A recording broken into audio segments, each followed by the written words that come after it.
ಅದು ಹೊಟ್ಟೆ ಇತ್ತಲ್ಲ, ನಂಗೆ ಆ ಹೊಟ್ಟೆ ನೋಡುವಾಗ ಒಂಥರ ಹಿಂಸೆ ಆಗ್ತಿತ್ತು, ಯಾಕೆ ಈ ತರ ಹೊಟ್ಟೆ ಇದೆ ಅಂತ. ಮತ್ ನಾನ್ ಓಕೆ. ಯೂಟ್ಯೂಬ್ ಸರ್ಚ್ ಮಾಡ್ತಾ ಇದ್ದೆ ಹೇಗೆ ಹೊಟ್ಟೆ ಕರಗಿಸೋದು ಅಂತ. ಅದು ತುಂಬಾ ವಿಡಿಯೋಸ್ ಬರ್ತಾ ಇತ್ತು, ನಿಂಬೆ ಕುಡಿದ್ರೆ ಹೊಟ್ಟೆ ಕಡಿಮೆ ಆಗ್ತದೆ ಆ ತರ ಎಲ್ಲ, ಅದೆಲ್ಲ ನೋಡ್ತಾ ಇದ್ದೆ. ಅದು ಏನು ವರ್ಕೌಟ್ ಆಗ್ತಾ ಇದೆ ಅಂತ ಅನಿಸ್ಲಿಲ್ಲ ಈಗ ನನ್ಗೆ. ಡಯಟ್ ಹೆಂಗೆ, ಈಗ ನೀವು ಮಾಡ್ತಿದ್ರಲ್ಲ, ಏನಾದ್ರು ಕಷ್ಟ ಅನ್ಸ್ತಾ ಯಾವ ತರ? ಕಷ್ಟ ಅನಿಸ್ಲಿಲ್ಲ, ಇಷ್ಟ ಆಯ್ತು. ನಾನ್ ಡಯಟ್ ಅಲ್ಲಿ ಇದ್ದೀನಿ ಅಂತ ಅನಿಸ್ತಾ ಇರ್ಲಿಲ್ಲ. ನನ್ ತಮ್ಮ ಎಲ್ಲ ಬರ್ತಾ ಇರ್ತಾರೆ, ನಾನು ಅವ್ರ ಮುಂದೆ ಊಟ ಮಾಡುವಾಗ ಇದನ್ನ ಡಯಟ್ ಅಂತಾರ ಅಂತ ಕೇಳ್ತಾ ಇದ್ದೆ. ಮೊನ್ನೆ ಅವ್ರ ಮುಂದೆನೆ ಫಿಶ್ ಮತ್ತೆ ರೈಸ್ ತಿಂತಾ ಇದ್ದೆ. ನನ್ ತಮ್ಮ ಕೇಳಿದ್ ಇದು ಡಯಟಾ, ಸುಮ್ನೆ ಹೇಳ್ತಾ ಇದ್ದಿ ಇದು ಡಯಟ್ ಅಂತಾರ ಅಂತ. ನಮ್ಮ ಕಲ್ಚರ್ಗೆ ಸೂಟ್ ಆಗೋ ತರ ಆಹಾರಗಳನ್ನ ತಿಂದ್ರೆ ಅದ್ ಎಷ್ಟ್ ದಿನ ಬೇಕಾದ್ರೂ ಮಾಡ್ಬೋದು ಅಂತ. ಹೌದು. ಮತ್ತೆ ಹೌದು ತುಂಬಾ ಜನರ ಪ್ರಕಾರ ಡಯಟ್ ಅಂದ್ರೆ ಹಂಗೆ ಬರೇ ಹಣ್ಣು ತಿನ್ನೋದು, ಸೊಪ್ಪು ತಿನ್ನೋದು, ಹೌದು. ಇದೆಲ್ಲ ಡಯಟ್ ನಾನು ಅನ್ಕೊಂಡು. ನಾನು ಕೂಡ ಮುಂಚೆ ಹಾಗೆ ಅನ್ಕೊಂಡೆ, ಡಯಟ್ ಅಂದ್ರೆ ಖಾಲಿ ಸೌತೆಕಾಯಿ ತಿನ್ನೋದು, ಊಟ ಬಿಡೋದು ಆ ತರ ಅನ್ಕೊಂಡಿದ್ದೆ. ಮತ್ತೆ ಯಾವಾಗ ನಿಮ್ದು ಪ್ರೋಗ್ರಾಮಿಗೆ ಜಾಯಿನ್ ಆದ್ರೆ ಅದಾದ್ಮೇಲೆ ಗೊತ್ತಾಗಿದ್ದು ಡಯಟ್ ಅಂದ್ರೆ ಈ ತರ ಮಾಡೋದು ಅಂತ. ಅಂದ್ರೆ ಡಯಟ್ ಅಂದ್ರೆ ಕನ್ನಡದ ಅರ್ಥ ಆಹಾರ ಕ್ರಮ ಅಂತ. ಸರಿಯಾದ ನಾವು ತಿನ್ನೋ ಆಹಾರದಲ್ಲೇ ಯಾವ್ದು ಪ್ರೋಟೀನ್ಗೆ ಎಷ್ಟು, ಫ್ಯಾಟ್ಗೆ ಎಷ್ಟು, ನಮ್ಮ ದೇಹಕ್ಕೆ ಎಷ್ಟು ಕ್ಯಾಲರಿ ಬೇಕು ಅಂತ ಕರೆಕ್ಟ್ ಆಗಿ ಇತಿಮಿತಿಯಲ್ಲಿ ಕ್ಯಾಲರಿ ಪ್ರಕಾರ ತಿಂದ್ರೆ ರಿಸಲ್ಟ್ ಬರುತ್ತೆ ಅಂತ. ಹ್ಮ್ ಅವ್ರೀಗ ಮಂಗಳೂರಿಂದ, ನೀವು ಹಾಸನದವರು ಮಂಗಳೂರಲ್ಲಿ ಇದ್ದೀರಾ, ಈಗ ನಮ್ಮನ್ನ ನೋಡ್ದೆ ಎಲ್ಲಿಂದ ಬೇಕಾದ್ರೂ ನಮ್ ಪ್ರೋಗ್ರಾಮ್ ಜಾಯ್ನ್ ಆಗ್ಬೋದಾ, ಯಾವ ತರ? ಹೌದು ಆಗ್ಬೋದು, ಖಂಡಿತ ಆಗ್ಬೋದು. ನನ್ಗೆ ಸ್ಟಾರ್ಟಿಂಗ್ ನೋಡುವಾಗ ಇದೆಲ್ಲ ಸುಮ್ನೆ ಸುಮ್ನೆ ಹ್ಮ್. ಸುಮ್ನೆ ಅಂದ್ರೆ ಸ್ಟೇಟಸ್ ಎಲ್ಲ ಆಗ್ತಿದ್ರಲ್ಲ ವಾಟ್ಸಪ್ ಅಲ್ಲಿ, ಎಲ್ಲ ಸುಮ್ನೆ ಇರ್ಬೋದು, ಯಾರು ಆಗ್ತಾರೆ ಆ ತರ ಮೈಂಡ್ ಅಲ್ಲಿ ಬರ್ತಾ ಇತ್ತು. ಮತ್ ನಾನ್ ಜಾಯಿನ್ ಆದ್ಮೇಲೆ ಇದೆಲ್ಲ ಸುಮ್ನೆ ಅಲ್ಲ ನಿಜ ಆ ತರ ಬಂತು ಮೈಂಡ್ ಅಲ್ಲಿ. ಅದೇ ಇವಾಗ ಅಂದ್ರೆ ನೀವೇ ಬರ್ತೀರಾ ಬಿಡಿ ಅದ್ರಲ್ಲಿ. ಅಲ್ಲ, ಈಗ ನಾನು ನಿಮ್ದು ಪ್ರೋಗ್ರಾಮ್ ಜಾಯಿನ್ ಆಗೋಕ್ಕಿಂತ ಮುಂಚೆ ನಾನಾಗೆ ಸೆಲ್ಫ್ ಆಗಿ ಡಯಟ್ ಮಾಡ್ಕೋಬೇಕು ಅಂತ ಹೇಳಿ ಯೂಟ್ಯೂಬ್ ನೋಡಿ ಸ್ಟಾರ್ಟ್ ಮಾಡಿದ್ದೆ. ಅದು ಕೂಡ ಖಾಲಿ ಫ್ರೂಟ್ಸೇ ತಿಂತಾ ಇದ್ದೆ, ನನ್ಗೆ ಐಡಿಯಾನೇ ಇಲ್ಲ. ಮತ್ತೆ ಓಕೆ. ಅನ್ಸ್ತು ಸೆಲ್ಫ್ ಇಂದ ಏನ್ ಯೂಸ್ ಇಲ್ಲ, ಯಾರ್ದಾದ್ರು ಸಪೋರ್ಟ್ ಬೇಕೇ ಬೇಕು, ಹೆಲ್ಪ್ ಬೇಕೇ ಬೇಕು ಅಂತ ಹೇಳಿ ಮತ್ತೆ ಜಾಯಿನ್ ಆಗಿದ್ದು. ಈಗ ವೆಯ್ಟ್ ಲಾಸ್ ಜರ್ನಿ ಸ್ಟಾರ್ಟ್ ಮಾಡ್ತಾ ಎಷ್ಟು ವೆಯ್ಟ್ ಇತ್ತು? 57. ಇವಾಗ ಎಷ್ಟಿದೆ? 46. 46. ಆಲ್ಮೋಸ್ಟ್ ಒಂದು 11 kg. ಹೌದು. ಹಾಯ್ ಎಲ್ಲ ಕನ್ನಡಿಗರಿಗೆ ನಮಸ್ಕಾರ. ಇವತ್ತು ನಾನು ಇಲ್ಲಿ ಇಂಟ್ರೊಡ್ಯೂಸ್ ಮಾಡಿಸ್ತಿರೋದು ಕೀರ್ತನ ಅಂತ. ಕೀರ್ತನ ಅವರು ಮಂಗಳೂರಲ್ಲಿರೋದು. ಮಂಗಳೂರಿಂದ ನಮ್ಮ diet and lifestyle coaching program join ಆಗಿ ಆಲ್ಮೋಸ್ಟ್ ಒಂದು 11 kg ಅಷ್ಟು ಫ್ಯಾಟ್ ಲಾಸ್ ಮಾಡಿದ್ದಾರೆ. ಪೋಸ್ಟ್ ಪ್ರೆಗ್ನೆನ್ಸಿನಲ್ಲಿ ಜಾಯ್ನ್ ಆಗಿದ್ದು. ಪ್ರೆಗ್ನೆನ್ಸಿ ಮುಗಿದು 11 ತಿಂಗಳು ಆದ್ಮೇಲೆ ಅವ್ರು ಜಾಯ್ನ್ ಆಗಿದ್ದು ಫ್ಯಾಟ್ ಲಾಸ್ ಮಾಡಬೇಕು ಅಂತ. ಬಿಕಾಸ್ ಅವರಿಗೆ ಗೈಡ್ ಮಾಡಿದ್ದು ಶ್ವೇತಾ ಅವರು ಅವರ diet and life style coach ಆಗಿ, ಮೆಂಟರ್ ಆಗಿ ಅವ್ರ ಗೈಡ್ ಮಾಡಿದ್ರು. ಶ್ವೇತಾ ಅವ್ರು ಹೇಳಿ ಅಲ್ಲಿ 57 ಇದ್ರು ಕೆಜಿಸ್, ಇವಾಗ Okay. 46 ಬಂದಿದ್ದಾರೆ. ಹ್ಮ್. ಹೆಚ್ಚಾಗಿ ಮೆಜರ್ಮೆಂಟ್ ಲಾಸ್ ಆಗಿದೆ, ಫ್ಯಾಟ್ ಲಾಸ್ ಆಗಿದೆ. ಇನ್ನೊಂದು ಅವರಿಗೆ ಏನು ಎಲ್ಲ ಹೇಳ್ತಾರಲ್ಲ, ಟೈಮ್ ಇಲ್ಲ, ಮಗು ಇದೆ, ಚಿಕ್ಕ ಮಗು ಇದೆ, ಫೀಡಿಂಗ್ ಮಾಡ್ತಾ ಇದೆ ಮಗುಗೆ, ಆತರ ಕೇಳ್ತಾರೆ. ಬಟ್ ಇವರು ಅದೆಲ್ಲ ಮಾಡಿ ಒಂದು ಒಳ್ಳೆ ಉದಾಹರಣೆ ಆಗಿದ್ದಾರೆ. ಖುಷಿ ಆಗುತ್ತೆ ನೋಡಕ್ಕೆ. ಇನ್ನೊಂದು ಅಂದ್ರೆ ಇವ್ರೊಬ್ರೇ ನೋಡ್ಕೋಬೇಕು, ಮಗುನು ನೋಡ್ಕೊಬೇಕು, ಮನೆ ಕೆಲ್ಸವನ್ನು ಮಾಡ್ತಾರೆ ಇವ್ರೆ, ಎಕ್ಸಸೈಸು ಮಾಡ್ಕೊಂಡು ಎಲ್ಲಾ ಮಾಡ್ಕೊಂಡು ಯಾವುದೇ ಕಂಪ್ಲೇಂಟ್ ಇಲ್ಲ. ಅಂದ್ರೆ ಚೆನ್ನಾಗೆ ಏನೇ ಹೇಳಿದ್ರು ಕೇಳ್ಕೊಂಡು ಚೆನ್ನಾಗಿ ಮಾಡಿದ್ದಾರೆ.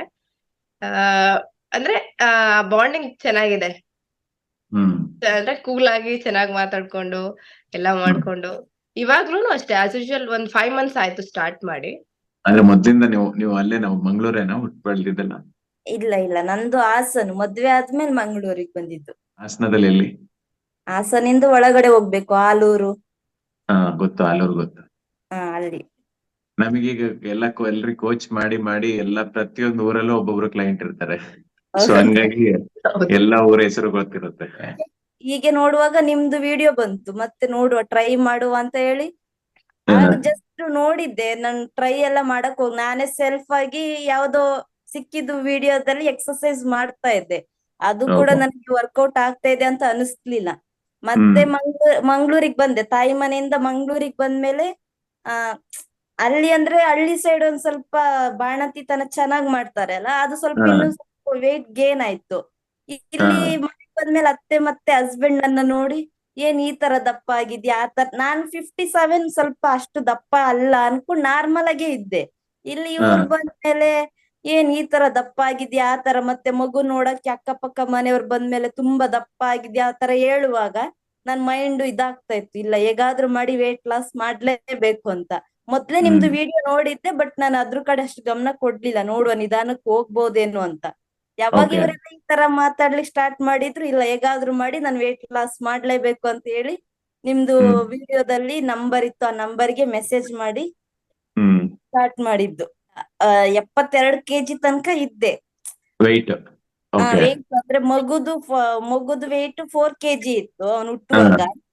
ಅವನು 4 kg ಬಿಟ್ಟು ನಾನ್ 69 ಇದ್ದೆ. ನಾರ್ಮಲ್ ಡೆಲಿವರಿನ C section? C section. C section. Okay. ಹೌದು. 69 ಇಂದ ಮತ್ತೆ ಅದು ಹೇಗೆ 57 ಗೆ ಬಂತು ಗೊತ್ತಿಲ್ಲ, ಅದು ಕಡಿಮೆ ಆಯ್ತು ಮತ್ತೆ ಮತ್ತೆ. ನಾನು Okay. ಹಾಗೆ ಅನ್ಕೊಂಡಿದ್ದೆ ಮತ್ತೆ ಕಡಿಮೆ ಆಗ್ಬೋದು, ಎಲ್ಲರೂ ಹೇಳ್ತಾರೆ ಅದು ಮತ್ತೆ ಮತ್ತೆ ಕಡಿಮೆ ಆಗ್ತದೆ ಅಂತ.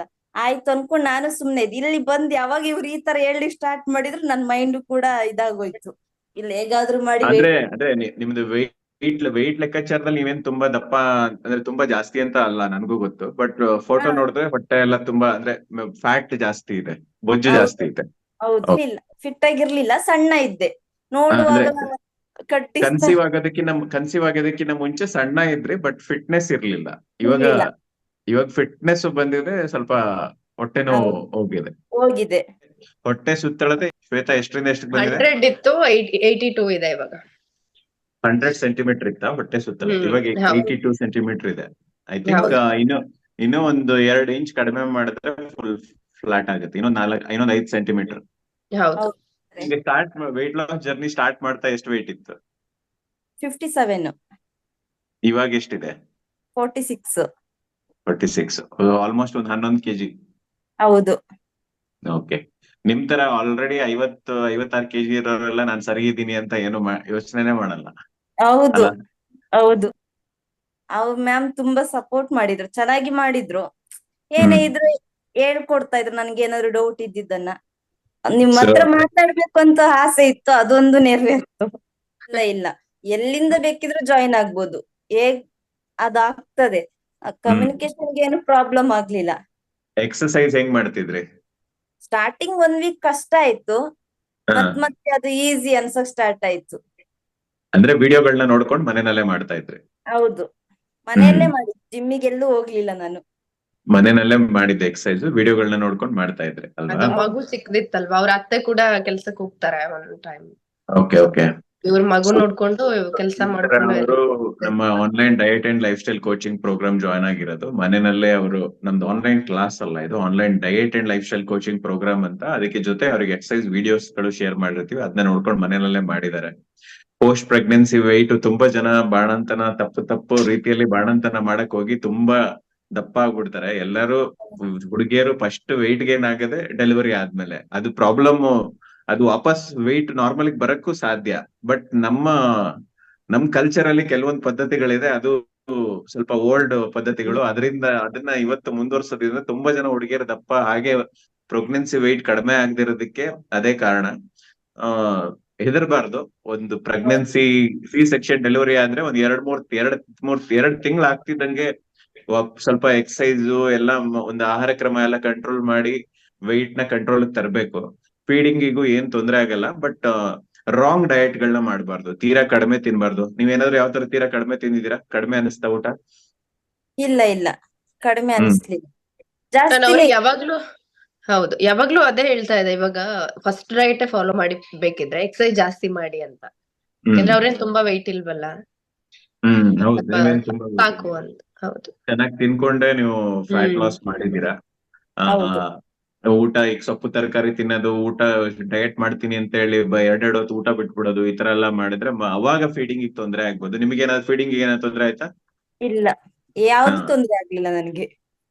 ಸೊ ಇಲ್ಲ ಅಂದ್ರೆ ಫೀಡಿಂಗ್ ಏನು ತೊಂದರೆ ಆಗೋದಿಲ್ಲ. ನಾವು ಬ್ಯಾಲೆನ್ಸ್ ಡಯಟ್ ಮಾಡ್ಕೊಂಡು ಅವ್ರ ಮನೆಯಲ್ಲಿರೋ ಆಹಾರಗಳಲ್ಲೇ ಬೆಟರ್ ಆಹಾರ ಯಾವುದು ಅನ್ನೋ ತರ ನಾವು ಅವರಿಗೆ ಪ್ರೋಗ್ರಾಮ್ ಮಾಡ್ಕೊಟ್ಟಿರೋದು.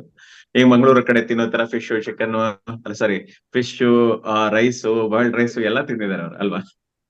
ಆಕ್ಚುಲಿ ಇನ್ನೊಂದು ಅನ್ಕೊಂತಾರಲ್ಲ, ನಾನ್ ವೆಜ್ ಬಿಡ್ಬೇಕು ಅಂತ. ಆಕ್ಚುಲಿ ಮಂಗಳೂರು ಕಡೆ ಜಾಸ್ತಿ ನಾನ್ ವೆಜ್ ಯೂಸ್ ಮಾಡ್ತಾರೆ, ಕಷ್ಟ ಆಗತ್ತೆ. ಹೌದು, ಒಳ್ಳೇದೇ. ಅದೇನು ಫಿಶ್ ಎಲ್ಲ ಒಳ್ಳೆ ಪ್ರೋಟೀನ್ ಸೋರ್ಸ್, ಅದು ಫ್ರೆಶ್ ಆಗಿ ಸಿಕ್ಕಾಗ ಇನ್ನ ಒಳ್ಳೇದು. ನಮಗೆ ಅಟ್ಲೀಸ್ಟ್ ಬೆಂಗಳೂರವರಿಗೆ ಅಷ್ಟು ಫ್ರೆಶ್ ಆಗು ಸಿಗಲ್ಲ. ನಿಮಗೆ ಥ್ಯಾಂಕ್ ಯು ನಿಮ್ಮ ಜರ್ನಿನ ಶೇರ್ ಮಾಡಿದ್ದಕ್ಕೆ ಕೀರ್ತನ ಅವ್ರೆ. ತುಂಬಾ ಖುಷಿ ಆಯ್ತು ನಿಮ್ಮ ಹತ್ರ ಮಾತಾಡಿ ಕೀರ್ತನ ಅವ್ರೆ. Thank you sir. ಧನ್ಯವಾದ. Thank you. ಸೊ ನೋಡಿದ್ರಲ್ಲ ಕೀರ್ತನ್ ಅವರ ಫ್ಯಾಟ್ ಲಾಸ್ ಜರ್ನಿನ. ಕೀರ್ತನ್ ಅವರು ಮಂಗಳೂರಿಂದ ನಮ್ಮ diet and lifestyle coaching program join ಆಗಿ ಮನೆಯಲ್ಲೇ ಎಕ್ಸರ್ಸೈಸ್ ಮಾಡಿ almost 11 kg post pregnancy weight ನ ಕಡಿಮೆ ಮಾಡಿದ್ದಾರೆ. ಅದನ್ನು ಪ್ರೆಗ್ನೆನ್ಸಿ ಆಗಿ ಆಲ್ಮೋಸ್ಟ್ 11 ತಿಂಗಳಾದ್ಮೇಲೆ ಸ್ಟಾರ್ಟ್ ಮಾಡಿದ್ದಾರೆ. ಅವರು ಪ್ರೆಗ್ನೆನ್ಸಿ ಆಗೋ ಟೈಮಲ್ಲಿ 72 kg ಇದ್ರಂತೆ. 72 ಇಂದ 57 kg ತನಕ ಬಂತು, ನ್ಯಾಚುರಲ್ ಆಗಿ ಕಡಿಮೆ ಆಗಿತ್ತು. ಅದಾದ ನಂತರ ಇನ್ನು ಉಳಿದಿರೋ ವೇಟ್ ಎಷ್ಟೇ ಕಷ್ಟ ಪ್ರಯತ್ನ ಪಟ್ಟರು ಕಡಿಮೆ ಆಗ್ತಿರ್ಲಿಲ್ಲ, ಬಿಕಾಸ್ ಅವರು ರ್ಯಾಂಡಮ್ ಆಗಿ ಎಕ್ಸ್ಪೆರಿಮೆಂಟ್ ಗಳನ್ನ ಮಾಡ್ತಾ ಇದ್ರು. ಸೊ ಆಮೇಲೆ ನಮ್ಮ diet and lifestyle coaching programs join ಆದ್ಮೇಲೆ ಅವರಿಗೆ ಪ್ರಾಪರ್ ಆಗಿ ಒಳ್ಳೆ ಆಹಾರ ಕ್ರಮ, ಡಯಟ್ ಏನಂತ ಸರಿಯಾಗಿ ಕಲ್ಸ್ಕೊಟ್ಟು, ಯಾವುದೇ ರೀತಿ ಫೀಡಿಂಗು ಮಗುಗೆ ಫೀಡ್ ಮಾಡೋದಕ್ಕೆ ಏನೋ ತೊಂದರೆ ಆಗೋದೇ ಇರೋ ತರ ಡಯಟಿಂಗ್ ಮಾಡಿ ಇವಾಗ ಫಿಟ್ ಆಗಿದ್ದಾರೆ. ಸೊ ನೀವೇ ನೋಡ್ಬೋದು ಅವರ ಟ್ರಾನ್ಸ್ಫಾರ್ಮೇಶನ್. ನಿಮ್ಗೂ ಅವ್ರ ತರನೇ ಫಿಟ್ ಆಗಿ ಟ್ರಾನ್ಸ್ಫಾರ್ಮ್ ಆಗ್ಬೇಕು ಅಂತ ಇಷ್ಟ ಇದ್ರೆ ನೀವು ಈ ಕೆಳಗಡೆ ಮೆನ್ಷನ್ ಮಾಡಿರುವಂತ ವಾಟ್ಸ್ಆಪ್ ನಂಬರ್ಗೆ ಕಾಲ್ ಮಾಡಿ. ಅದರಲ್ಲಿ ಒಂದಿಷ್ಟು 7-8 ಪ್ರಶ್ನೆಗಳನ್ನ ಕೇಳಿರ್ತೀವಿ ನಿಮ್ ಬಗ್ಗೆ. ಆ ಪ್ರಶ್ನೆಗಳಿಗೆ ಉತ್ತರ ಕಳಿಸಿ ಯಾವ ಪ್ರೋಗ್ರಾಮ್ ಜಾಯ್ನ್ ಆಗ್ಬೇಕು ಅಂತಿದ್ದೀರಾ ನಿಮ್ಮ ಬಜೆಟ್ ಪ್ರಕಾರ ತಿಳಿಸಿದ್ರೆ ನಮ್ಮ ಟೀಮ್ ನಿಂದ ಒಬ್ರು ನಿಮಗೆ ಕಾಲ್ ಮಾಡಿ ಜಾಯ್ನ್ ಮಾಡಿಸ್ಕೋತಾರೆ. Thanks for watching. ಧನ್ಯವಾದ.